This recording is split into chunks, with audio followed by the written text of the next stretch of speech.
Hello bachcho, let's read the question. The question is, an AC voltmeter with large impedance is connected in turn across the inductor, capacitor and the resistor in a series circuit having an alternating EMF of 125 volt.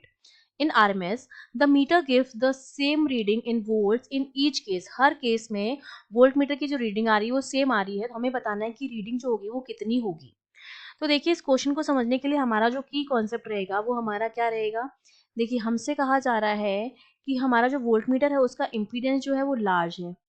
अगर इसका impedance large है तो इसका मतलब है ये circuit के impedance को अफेक्ट नहीं करेगा, not affect the impedance. Impedance basically क्या होता है, कोई भी ऑब्स्टेकल होता है in the direction of in current की डायरेक्शन में कोई भी ऑब्स्टेकल जो होता है वो हमारा होता है इम्पीडेंस।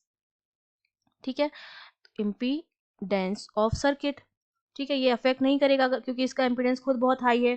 तो जो सर्किट का इम्पीडेंस होगा ये इसको अफेक्ट नहीं करेगा अगर हम इसको पैरेलल में जोड़ दें वोल्ट मीटर के। ठीक है, तो अब देखिए हमसे कहा जा रहा है इस तरह से हमारे पास क्या है, एक इंडक्टेंस है, एक कैपेसिटर है और एक इस तरह से रेजिस्टेंस है। तीनों को हमने सीरीज में जोड़ दिया, ये एल है, ये सी है और ये आर है। और इस तरह से यहाँ पर हमने एक एसी वोल्टमीटर जोड़ दिया है। ठीक है, इसकी वीआरएमएस रीडिंग जो है हमको वो गिवन है, वो हमारी 125 वोल्ट है। तो जब रेजोनेंस की कंडीशन आती है, जब हमने इन तीनों को सीरीज में जोड़ा और जब रेजोनेंस की कंडीशन आएगी, तो रेजोनेंस की कंडीशन में क्या होता है, ये करंट की डायरेक्शन होती है यहाँ पर। तो जो मेरा वी आर होता है वो तो करंट की डायरेक्शन में होता है, जो मेरा वी एल होता है वो इस करंट से 90 डिग्री आगे होता है, तो ये वी एल यहाँ होता है। और जो मेरा वी सी होता है वो करंट से 90 डिग्री पीछे की तरफ होता है, तो यहाँ पर वी सी आ जाएगा।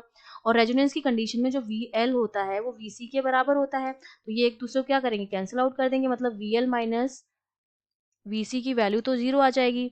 अब हमारे पास क्या बचा, वी आर बचा है। तो वी आर की जो उस टाइम पर रीडिंग आती है, क्योंकि करंट की डायरेक्शन में है, तो उसकी रीडिंग जो होती है आरएमएस वैल्यू की रीडिंग के बराबर आती है। तो ये मेरे पास कितनी आती है, 125 वोल्ट के बराबर आ जाएगी, जो कि हमारी क्या है, वी आरएमएस रीडिंग है।